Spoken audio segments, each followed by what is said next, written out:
محتاط زندگی گزاری جناب صدیق اکبر نے. احتیاط. آپ کا ایک غلام تھا، اس زمانے میں غلام خرید لیے جاتے تھے، تو وہ اکثر آپ کے لیے کچھ چیز لے آتا تھا. غلام جو کما کے لاتے تھے تو آقا کو دیتے تھے، وہ کچھ چیز لے آتا، آپ کھا لیتے. ایک دن وہ کچھ چیز لے کے آ گیا. حضرت ابو بکر صدیق رضی اللہ تعالیٰ عنہ کئی دنوں کی بھوک ہے امیر المومنین کی، تو لے کے آیا تو آپ نے وہ چیز پکڑی اور اس کو آپ نے بغیر پوچھے کھانا شروع کر دیا. تو وہ غلام کہتا ہے حضور پہلے تو آپ پوچھا کرتے تھے، آج پوچھا نہیں. فرمایا بھوک بڑی لگی ہوئی تھی تو بتا کہاں سے تو لایا ہے؟ تو اس نے کہا یہ تو دور جاہلیت میں میرا کسی کے ساتھ کو معاملہ تھا، کو میں نے جنتر منتر کیا تھا تو اس سے پیسے لینے تھے، وہ آج ملے ہیں تو میں لے آیا ہوں. اب بہت ساری جگہیں ایسی ہیں جہاں پہ نہ جاننا درگزر کا ذریعہ بنتا ہے، لیکن حضرت ابو بکر صدیق ہے نا، ان کو پتا تھا نا کہ حضور نے مجھے کئی دفعہ جنتی کہا ہے. انہیں پتا تھا نا کہ نبی پاک صلی اللہ تعالیٰ علیہ وسلم نے فرمایا تیرے احسانوں کے بدلے اللہ ہی ادا کرے گا. ساری حدیثیں ذہن میں تھی نا، لیکن وہ غیر محتاط نہیں ہوئے. ڈگری مل گئی، سند مل گئی جنتی ہونے کی، لیکن کسی جگہ بھی ان کے لب و لہجے کے اندر کوئی ایسی چیز نہیں آئی. اس نے کہا حضور یہ والی رقم تھی تو گلے کے اندر انگلی ڈال کے کہہ کر دی. فرمانے لگے یہ میرے لیے جائز نہیں، اور کہہ بھی کی اور اللہ کی بارگاہ میں استغفار بھی کیا. یہ ان کا تقوی، پرہیزگاری، محتاط زندگی. حضرت ابو بکر صدیق رضی اللہ تعالیٰ عنہ کے فضائل، آپ کے معاملات، آپ کی زندگی کے اندر جو چیز ہمیں بہت زیادہ کثرت کے ساتھ ملتی ہے. حضور کی غلامی بھی کرنی ہے تو کھل کے، خدمت بھی کرنی ہے تو کھل کے، لیکن بات بھی ماننی ہے تو پوری کھل کے. ایسا نہیں کہ میرے پاس نسبت ہے میں کرتا کراتا کچھ نہیں، ایسا نہیں. حضور نے ایک دن پوچھا آج روزہ کس نے رکھا ہے؟ تو سب لوگ خاموش ہو گئے. حضرت صدیق اکبر نے ہاتھ کھڑا کیا، عرض کی یا رسول اللہ صلی اللہ علیہ وسلم آپ حکم نہ دیتے تو نہ بتاتا، آج یہ سعادت میرے حصے میں آئی ہے. تو حضور نے فرمایا آج کسی نے کسی بیمار کی تیمارداری کی ہے؟ سب خاموش ہیں. جناب صدیق اکبر نے ہاتھ کھڑا کیا. انہیں پتا تھا نا یہ حضور کی پسندیدہ چیزیں ہیں، یہ کام نبی پاک کے، تو وہ ان میں لگ گئے تھے. حضور میں نے یہ کام کیا ہے. تو حضور نے فرمایا آج کسی نے کسی جنازے میں شرکت کی؟ ہاتھ کھڑا کیا. حضور میں نے کیا. حضرت عمر فاروق فرماتے ہیں پھر ہم نے تو طے کر لیا. جب حضور نے چوتھی چیز پوچھی نا کہ آج کسی بندے نے کسی مسکین کو کھانا کھلایا، تو پھر ہم نہیں بول رہے تھے، ہمیں پتا تھا کس نے بولنا ہے. کہتے ہیں حضرت صدیق اکبر نے ہاتھ کھڑا کیا. جو بات حضور پوچھتے گئے وہ بتاتے گئے. تو نبی پاک علیہ الصلوۃ والسلام نے فرمایا جنتیوں کی 360 علامات ہیں، کسی میں ایک بھی پائی جائے تو وہ جنتی ہے. تو صحابہ کہتے ہیں ہم خاموش ہو گئے. تو کریم ابو فرمانے لگے یہ جو ابو بکر صدیق ہے نا، ان میں 360 ساری کی ساری پائی جاتی ہیں. بات اس بات پر ختم کرنے لگا ہوں کہ ہم لوگوں نے ایک تو دین کے معاملے میں لیت و لالا چھوڑ دینا ہے، چھوڑ دینا. ہم نے غیر مشروط محبت کرنی ہے رسول کائنات کی ذات کے ساتھ، غیر مشروط محبت اللہ والوں کے ساتھ. اور دوسری بات یہ کہ ہم نے محتاط رہنا ہے، ہم نے غیر محتاط نہیں ہونا. جب کوئی کسی کو آ کے کوئی بات کرتا ہے تو لوگ پوچھتے ہیں کس کے شاگرد ہو، کس کے مرید ہو، کہاں آنا جانا رہتا ہے، کس کو سنتے ہو، کہاں اٹھتے بیٹھتے ہو. تو ہم نے اپنے آپ کو اتنا محتاط کرنا ہے. ہمیشہ درخت اپنے پھل سے پہچان لیا جاتا ہے. ہم نمائندے ہیں اپنی جماعت کے، اپنے بزرگوں کے.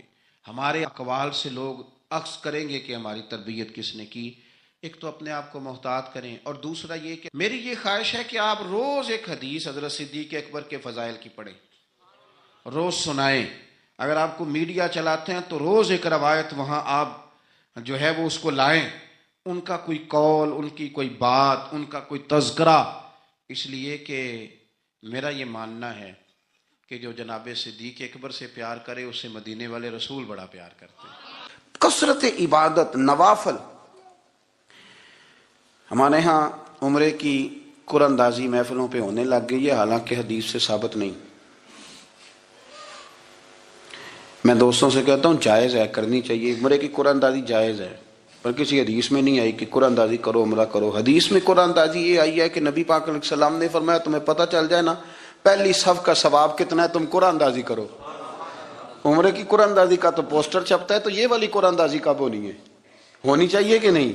حضور نے فرمایا تمہیں پتہ چلے کہ اس کا ثواب کتنا تو تم قرآن اندازی کرو، تم قرآن ڈالو. جب آپ نماز پڑھ رہے ہوتے ہیں، جب آپ کا مصلی آباد ہوتا ہے، صلاح الدین ایوبی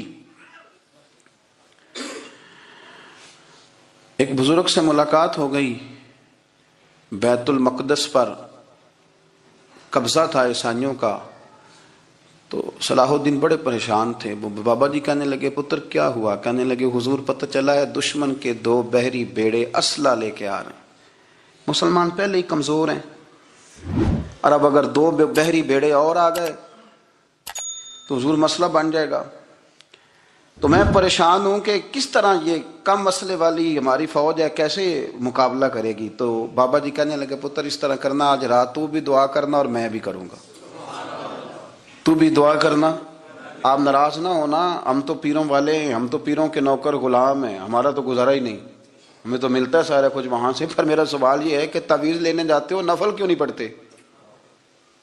رات اللہ اللہ کیوں نہیں کرتے؟ یہ بھی تو ہمارے بزرگوں کا ہی طریقہ ہے، انہوں نے تو ہمیں سکھایا ہے۔ صلاح الدین ایوبی سے بزرگوں نے کہا کہ رات آج نا اللہ اللہ کرنا، تو میں تیرے لیے دعا کروں گا، تو بھی دعا کرنا۔ تو بندہ جب دکھی ہوتا ہے تو سجدہ کرتا ہے تو پھر ہی تو مصلی بھیگ جاتا ہے، پھر ہی تو مزہ آتا ہے۔ سکھی بندہ تو کعبے جا کے نہیں روتا، دکھی تھے، تکلیف تھی، تو سر رکھا سجدے میں تو تڑپ گئے۔ اور وہ بابا جی کہتے ہیں میں مسجد آیا تو صلاح الدین چیخے مار کے رو رہا تھا اور کہہ رہا تھا مالک میں کوئی اپنی شان کے لیے تو نہیں نہ لڑ رہا، اللہ کو میں کوئی قبضوں کے لیے تو نہیں لڑ رہا، مالک تیرے لیے لڑ رہا ہوں، مجھے بے آبرو نہ کرنا، میری مدد فرمانا۔ کہتے ہیں میں آیا تھا کہ مسجد میں دعا کروں گا، پر صلاح الدین ایوبی کو روتے دیکھا تو میں لوٹ گیا۔ تو سویرے صلاح الدین ملے تو بڑے خوش تھے۔ میں نے کہا پتر کیا ہوا؟ کہنے لگے حضور وہ بحری بیڑے 2 آ رہے تھے نا اسلحہ لے کے، دونوں ڈوب گئے پانی میں ڈوب گئے۔ تو بابا جی کہنے لگے صلاح الدین وہ پانی میں نہیں ڈوبے، وہ تیرے آنسوؤں میں ڈوب گئے، وہ غرق ہو گئے، وہ جو تو نے مصلی بات کیا تو وہ تیرے آنسوؤں میں ڈوب گئے، وہ غرق ہو گئے، وہ تباہ، اتنے قیمتی تھے تیرے آنسو کے بہا لے گئے دشمن کے بحری بیڑوں کو۔ میرے بھائی ٹھیک ہو گیا جی، میرے عزیز سمجھ لیں اس بات کو ہمیشہ کے لیے، اور اس پر غور کر لیں اچھے طریقے سے کہ میرے رسول کریم سید عالم صلی اللہ علیہ وسلم نے نا ہماری توجہ دلائی، حضور نے ہمیں بتلایا، ہمارا ذوق بڑھایا عبادت کی طرف۔ ایک صحابی تھے حضرت ابو فاطمہ رضی اللہ تعالیٰ عنہ، یہ ترمذی شریف کی حدیث ہے۔ نبی پاک علیہ السلام نے فرمایا ابو فاطمہ قیامت کے دن مجھ سے جلدی ملنا چاہتے ہو کہ دیر کے ساتھ؟ تو کہنے لگے حضور کون ہوگا جو دیر سے ملنا چاہے گا، ہم نے تو جان دے دی وعدہ دیدار پر۔ اعلیٰ حضرت فرماتے ہیں جان دے دی وعدہ اور نقد اپنا دام ہو ہی جائے گا، نقد و نقد ہو جانا ہے، چونکہ ہم نے جان دے دی وعدہ دیدار پر۔ آپ نے وعدہ کیا تھا کہ مریں گے تو پھر زیارت ہوگی، تو مر گئے ہم زیارت کی خاطر، جان دے دی وعدہ دیدار پر، تو نقد اپنا دام ہو ہی جائے گا۔ اے رضا ہر کام کا ایک وقت ہے، دل کو بھی آرام ہو ہی جائے گا۔ تو حضرت ابو فاطمہ رضی اللہ تعالیٰ عنہ سے نبی پاک صلی اللہ علیہ وسلم نے فرمایا جلدی ملنا چاہتے ہو کہ دیر سے؟ عرض کی حضور فٹافٹ ملنا ہے، میں نے قیامت کے دن آپ سے جلدی ملنا ہے۔ تو نبی پاک علیہ السلام نے فرمایا پھر اس طرح کرنا، دنیا میں رہ کے سجدے زیادہ کرنا، پھر سجدے زیادہ کرنا، قیامت میں ملاقات جلدی ہو جائے گی، قرب ملے گا تمہیں۔ اپنے بچوں کے اندر دیکھیں نا، ہم شوق پیدا کرتے ہیں، ہمیں صحیح لفظ نہیں بولنے آتے پر ہم بچوں میں شوق پیدا کرتے ہیں کہ پتر ڈاکٹر بن جائے گا تو بڑا نفع کرے گا، تو لوگوں کی خدمت کرے گا، ملک و ملت کی خدمت کرے گا، تیرے ابا کا نام روشن ہوگا، تیرے دادا کی تعریفیں ہوں گی۔ ہم یہ ذوق پیدا کرتے ہیں، ہم اپنے نوجوانوں کے اندر یہ فکر پیدا کرتے ہیں، انہیں ہم سمجھاتے ہیں کہ میاں جب تم پڑھو گے محنت کرو گے تو فلاں آدمی کی طرح تمہارا نام ہوگا۔ یہ جتنا ذوق ہم بچوں کے اندر ان چیزوں کا پیدا کرتے، ہمیں حکم ہے کسی طرح ہم ذوق پیدا کریں کہ پتر نماز پڑھے گا تو اللہ راضی ہو جائے گا، تو سجدہ کرے گا۔ دیکھیں نا میرے رسول کریم علیہ السلام نے فرمایا 7 سال کے بچے کو مسجد لے کے جاؤ، یعنی اسے شوق دلاؤ، اس کے اندر یہ خاصیت پیدا کرو کہ اس کا دل کرے مسجد میں جانے کا، اس کے اندر یہ خصوصیات لاؤ کہ وہ ہمارے ہاں نا ہر چیز کو پروموٹ کیا جا رہا ہے، ہر چیز کو یعنی سر سنگیت سکھانے کے لیے اکیڈمیاں بن گئی ہیں، ہر شے پروموٹ ہو رہی ہے، عبادت کا جذبہ کم ہوتا جا رہا ہے، اللہ اللہ کا ذوق ہمارے اندر نہیں رہا۔ اور اتنا مشکل ہم نے اپنے لیے بنا لیا ہے کہ وہ بندہ جو بڑی زبردست مذہبی گفتگو کر رہا تھا اور تگڑی بات کر رہا تھا، کیا بات ہے، لیکن نماز کے بارے میں کمزوری دکھا جاتا ہے، نوافل کے بارے میں وہ چپکے سے نکل جاتا ہے. امام احمد بن حنبل رحمۃ اللہ تعالی علیہ، مسند امام احمد بن حنبل 14 جلدوں میں ہے مارکیٹ میں، اور مجھے تو خیر پسند ہی بڑی ہے، میں نے تو کئی دفعہ پڑھی ہے. اور کیا بات ہے امام احمد بن حنبل کی، کیسے تگڑے قسم کے محدث تھے، اور اللہ نے کتنا انہیں اعزاز عطا فرمایا ہوا تھا. یہ کوڑے بھی کھاتے تھے دین کی خاطر، سارا کرتا لہو سے بھر بھی جایا کرتا تھا. بڑا اعزاز والا شخص تھے، بڑے اعزاز والے. حدیثیں جمع کرنا، حدیثیں لکھنا، حدیث پڑھانا، سارا دن رہتے تھے. کہہ سکتے تھے کہ میں کر تو رہا ہوں کام، اور حدیث بھی موجود ہے کہ عالم عابد سے افضل ہوتا ہے، پر اس کے باوجود امام احمد بن حنبل رحمۃ اللہ علیہ 300 نفل فرض نمازوں کے علاوہ پڑھا کرتے تھے. 300 نوافل روز پڑھا کرتے تھے. ان کے بیٹے نے کہا ابا جی مکان خریدنا ہے تو کوئی جگہ کہاں کر کے لوں، بہت ساری آبادیاں. تو فرمایا پتر وہاں لینا جہاں مسجد قریب ہو.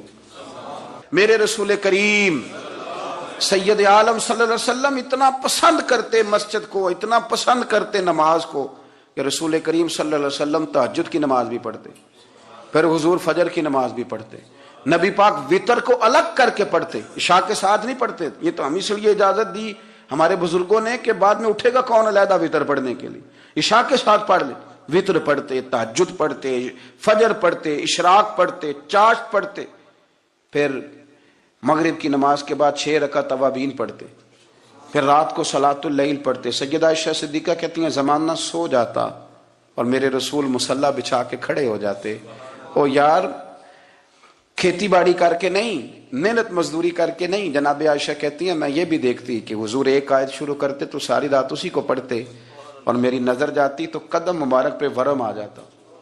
یار نماز پڑھ پڑھ کے اتنی مشقت کر کے، اتنی جد و جہد کر کے ورم آ گیا. یا رسول اللہ اتنی محنت کیوں کرتے ہو؟ فرمایا افلا اکون عبدا شکورا، کیا میں اپنے رب کا شکر گزار بندہ نہ بنوں؟ صحابہ کا ذوق عبادتوں کا، ریاضتوں کا، تلاوتوں کا، طبیعت ہے ان کی. وہ ایک دوسرے کو، حضرت مولا علی شیر خدا کرم اللہ تعالی وجہہ الکریم کے زمانے میں روم کے بادشاہ نے کہا یار یہ مسلمانوں کا پتہ تو کرو، یہ آخر کیوں اتنے زیادہ مجاہد ہیں. اس زمانے میں جاسوس بھیجنے کا مزاج تھا. اب تو جاسوس پکڑا جاتا ہے، اب تو جاسوس اور جاسوسی کا شوق ویسے آج بھی ہے. عرض کروں تھوڑی سی بات اس عنوان سے. پتہ ہے کیا ہمارا مسئلہ ہے؟ ہم جہاں جاتے ہیں نا وہاں تھوڑی خوشبو سونگنے کی کوشش کرتے ہیں. وہ کیا ہے تو یہ کیا ہے تو ادھر کیا ہے تو تھوڑا سا ادھر کیا ہے. میرے رسول پاک پڑھیے درود شریف، سارے پڑھیے ذرا زور سے صلی اللہ تعالی. نبی پاک علیہ السلام نے فرمایا جاسوسی نہ کرنا ورنہ تم بندوں کو خراب کر دو گے. اور فرمایا اس طرح نہ ہو کہ تم کسی کے اب کھول نہ نکلو تو تمہارے پہلے کھول جائیں. یہ جو ذوق ہے نا یہ ختم کریں، چھوڑیں. مطلب آپ کس چکر میں پڑے ہوئے ہیں؟ اتنی زیادہ توجہ کرنے کی کیا ضرورت ہے؟ نے کام سے کام رکھیں، اس میں بندہ تھوڑا سا نا آسان رہتا ہے. یہ جو بہت زیادہ ٹٹولنے والے لوگ ہوتے ہیں نا وہ بےچارے پھر عمر ٹٹولتے ہی گزار دیتے ہیں، اس لیے کہ مزاج ہی بہت پکا ہے. بوری کا منہ کھول کے اندر تک ہاتھ ڈالنا، تو پھر کئی دفعہ سامنے سے بچھو بھی لڑ جاتا ہے، خرابی ہوتی ہے. تو جاسوسی کی جاتی تھی. اس نے بھی جاسوس بھیجے کیونکہ قبیلوں کے لوگ تھے، کچھ مسلم کچھ کافر، پہچانے نہیں جاتے تھے لوگ. تو کچھ لوگ اس نے بھیجے، انہوں نے آ کے نا تحقیق کی، ریسرچ کری کہ آخر ماجرا کیا ہے. تو واپس جا کے انہوں نے رپورٹ دی نا روم کے بادشاہ کو. اس رپورٹ کا ایک جملہ بڑا شاندار ہے. وہ کہنے لگا بادشاہ ہمیں مسلمانوں کی کوئی سمجھ نہیں آئی، ہمیں کوئی سمجھ نہیں آئی. انہوں نے کہا کیوں نہیں سمجھ آئی؟ کہنے لگے یار عجیب بندے ہیں، جب رات مصلی پہ بیٹھتے ہیں تو یوں لگتا ہے ان کا دنیا سے رشتہ ہی کوئی نہیں، کوئی کسی کو نہیں جانتا. کوئی اپنے دکھ سنا کے رو رہا ہے، کوئی اپنی بات کر کے رو رہا ہے، لگتا ہے کہ ان کا کوئی رشتہ ہے ہی نہیں جب مصلی پہ بیٹھتے ہیں. اور فرمایا جب سویرے یہ جہاد کرنے نکلتے ہیں تو لگتا ہے ان سے زیادہ دلیر ہی کوئی نہیں. حالانکہ جو مصلوں پہ رونے دھونے کے لوگ ہوتے ہیں وہ کئی دفعہ جہاد میں کام نہیں کرتے، لیکن عجیب لوگ ہیں کہ رات کے راہب ہیں، دن کے مجاہد ہیں، کوئی سمجھ نہیں آتی. میرے عزیز ان لوگوں نے مصلی آباد کر کے رکھا، تلاوتیں ان کا ذوق رہی، منظر روز پڑھنا، اسباق پڑھنا، وظائف پڑھنا، یہ ان کا ذوق رہا. اعلیٰ حضرت بریلوی رحمت اللہ نے 1000 کتاب لکھی ہے، لیکن الوظیفۃ الکریمہ کے نام سے جو وہ صبح و شام وظائف پڑھتے تھے وہ الگ انہوں نے ان کو بیان کیا. پابندی کے ساتھ اپنی اللہ اللہ کرتے تھے. شیخ شہاب الدین سہروردی رحمۃ اللہ علیہ پر ایک بندے نے اعتراض کیا، اس نے کہا جی آپ کس قسم کے صوفی ہیں، مرید بیٹھے ہیں اور آپ وہاں نفل پڑھ رہے ہیں؟ یہ بھی بڑا مسئلہ ہوتا ہے نا، جو بندہ ملنے آتا ہے وہ اپنے ٹائم کے حساب سے آتا ہے، اور پھر اس کا یہ بھی خیال ہوتا ہے کہ پیر صاحب جو ہیں وہ چونکہ درویش ہیں تو نہ انہیں روٹی کھانی چاہیے نہ سونا چاہیے، چونکہ وہ درویش ہیں، اور ہم چونکہ درویشوں کے ماننے والے ہیں لہذا ہمارا یہ طریقہ ہونا چاہیے کہ جیسے ہم کہیں درویش ویسے ہی کر جائے، حالانکہ جس کو آپ درویش کہیں گے آپ اس کی مانیں گے، آپ منوائیں گے نہیں، تو ہمارا مزاج ہوتا ہے۔ شیخ شہاب الدین پر لوگوں نے اعتراض کی، حضور لوگ ملنے آئے ہیں، زیارت کرنے آئے ہیں، یہ بندے دعا کرانے آئے ہیں، اللہ اللہ کرانے آئے اور آپ نفل پڑھ رہے ہیں، کیا جملہ ہے، کیا حسن ہے، کیا خوبصورتی ہے۔ فرمانے لگے رب رسول سے مانگنے کے لیے مصلی بچھایا ہے، اگر وہاں سے مانگوں گا نہیں تو تمہیں دوں گا کیا؟ پہلے مجھے کچھ لے تو لینے دو، اگر میرے پلے کچھ ہے ہوگی تو آگے دوں گا نا، تو میں مانگنے گیا تھا کہ یا اللہ دے تیرے بندے لینے آئے دے، تو میں کچھ لوں گا تو آگے دوں گا نا، لیکن ہمارا یہ سٹیٹس، یہ مزاج، یہ شعور نہیں ہے۔ گپیں، کہانیاں، داستانیں، گفتگو، خطابت، واز، کیا بات، لیکن اگر کچھ کرنے کا کام ہو تو وہ نہیں ہم سے ہوتا۔ میرے نبی کریم علیہ الصلوۃ والسلام نے مصلی سے دل لگانے کا درس دیا، حضور نے توجہ دلائی، صحابہ اس ذوق کے حامل لوگ تھے، وہ کوشش کرتے تھے۔ جناب صدیق اکبر رضی اللہ تعالیٰ عنہ کا عبادت کا مزاج ہمیشہ قائم رہا۔ حضرت عمر فاروق ساری رات اللہ کے حضور کھڑے رہے۔ حضرت عثمان غنی رضی اللہ تعالیٰ عنہ عشاء کی نماز پڑھ کے 2 رکعتوں کی نیت باندھتے تھے، 15 سپارے پہلی رکعت میں پڑھ دیتے تھے اور 15 سپارے قرآن مجید کے دوسری رکعت میں پڑھ دیتے تھے۔ آپ نے نا حضرت عمر فاروق کے وصال کے بعد ان کی ایک بیوہ سے نکاح کیا، حضرت عثمان غنی نے نکاح کیا۔ وہ خاتون آپ کے نکاح میں آئیں تو عرض کرنے لگی امیر المومنین میرے لیے اعزاز تو بہت ہے کہ میں امیر المومنین کی بیوہ تھی تو امیر المومنین کی منکوحہ ہو گئی ہوں، لیکن حضور نہ تو میں جوان ہوں کہ میرے اندر رغبت ہوتی اور نہ میں اب اس قابل ہوں کہ کوئی خدمت کر سکوں، میرے ساتھ نکاح کی وجہ کیا بنی؟ تو عثمان غنی رو پڑے، فرمانے لگے میں نے عمر فاروق کو مسجد میں اپنے رب سے ڈرتے ہوئے دیکھا ہے، میں نے اسے روتے ہوئے دیکھا ہے، عدل کرتے دیکھا ہے، انصاف کرتے دیکھا ہے، امت کی خیر خواہی کرتے دیکھا۔ تمہارے ساتھ نکاح اس لیے کیا ہے کہ تم مجھے یہ بتاؤ کہ عمر فاروق گھر کے اندر اپنے رب کو کیسے راضی کرتے تھے، گھر کے اندر کیسے راضی کرتے تھے، وہ طریقے بتلاؤ، تم بتاتی جانا اور میں بھی اسی طرح گھر میں عبادت کروں۔ میرے رسول کریم علیہ الصلوۃ والسلام نے ارشاد فرمایا، حضور فرمانے لگے جس گھر میں اللہ کا ذکر ہوتا ہے وہ گھر زندوں کا ہے، اور جس گھر میں رب کریم کا ذکر نہیں ہوتا وہ گھر زندوں کا نہیں ہے۔ گھر نا ہم نا کتابوں میں پڑھتے ہیں کہ ایک بزرگ کہتے ہیں، حضرت فضیل بن عیاض کہتے ہیں کہ میں ایک گلی سے گزر رہا تھا تو گھر کے اندر کسی قاری صاحب نے قرآن کی آیت پڑھ دی، ولی من خاف مقام ربہ جنتان، میں میرے کانوں سے ٹکرائی تو اللہ نے میری کایا ہی پلٹ دی، میں توبہ کر گیا۔ اب گھر کے اندر سے آواز آئے تو صحیح نہ تلاوت کی، پر اندر سے آواز آتی نہیں، یا ڈیک بجنے کی آواز آتی ہے، یا ٹی وی چلنے کی آواز آتی ہے، یا دھوم مچانے کی آواز آتی ہے۔ عبادت کا وہ جو خاص شوق تھا، وہ جو حسن تھا، وہ جو توانائی تھی، وہ جو بات تھی۔ ایک جگہ پہ ہم بیٹھے تھے تو وہاں ایک صاحب آئے اور انہوں نے آتے ہی کہا کہ مہربانی کریں ذرا مجھے مصلی دے دیں، میرے نہ کچھ نفل رہ گئے۔ تو میں نے وضو کر لیا تو کوئی مصلی مل جائے، مصلی انہیں دے دیا گیا، وہ مصلی لے کے چلے گئے تو پیچھے ایک صاحب نے تبصرہ کیا، کہنے کتنا ریاکار بندہ ہے، لوگوں کو دکھا رہا ہے کہ میں نفل پڑھتا ہوں، ہے کوئی بات کرنے والی؟ میں نے اسے کہا تو مہربانی کرنا اس طرح کی ریاکاری تو بھی کر، پکڑ مصلی اور جا تو بھی تھوڑی ریاکاری کر کے آ، اٹھ ذرا، شکر کر کوئی یہ ریاکار بھی ملا ہے، کوئی نفل پڑھ کے ریاکاری کر رہا ہے۔ اللہ کا میں کہتا ہوں کو پڑھے تو صحیح نہیں، یہ کوئی دور ہے نفل پڑھنے کا؟ اس میں تو لوگوں کا مزاج ہی نہیں، طبیعت ہی نہیں۔ میں نے کہا چل مہربانی کر یہ لے مصلی اور تو بھی جا تھوڑی سی، یا کر یا ریاکاری کرو تو صحیح نا، مزاج ہی نہیں، ذوق۔ جمعے کی نماز پڑھ کے یوں دنیا بھاگتی ہے، او ہو پتہ نہیں کون سی پیچھے آگ تھی جو بجھائی جائے گی، اور آج تک لوگ مسئلہ پوچھ رہے ہیں کہ جمعے کی بعد والی سنتیں کتنی ہوتی ہیں۔ میں نے کہا کتنے سال ہو گئے جمعہ پڑھتے، کتنے سال ہو گئے، ابھی تک سنتوں کا نہیں پتا، ابھی تک نے علم کے پہلے کتنی رکھتے ہیں اور بعد میں کتنی رکھتے ہیں۔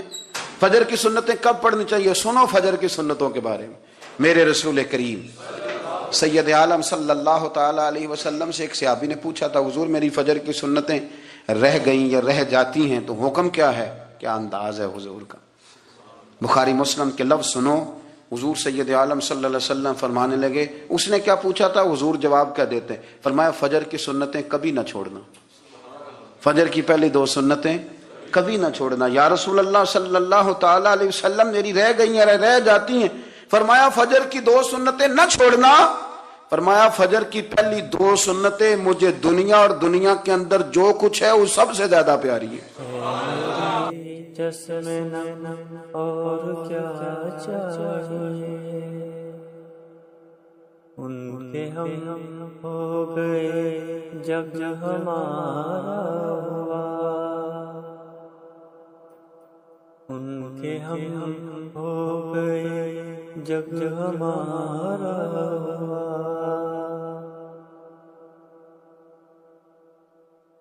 فجر سا ہے اور کیا چاہیے، ان کے منگتوں کو ملتا ہے خیرات میں، ان کے منگتوں کو ملتا ہے خیرات میں. گلستان اور کیا چاہیے، اس سے بڑھ کر نہیں بات ناجس کوئی، اس سے بڑھ کر نہیں بات ناجس کوئی. نکلتے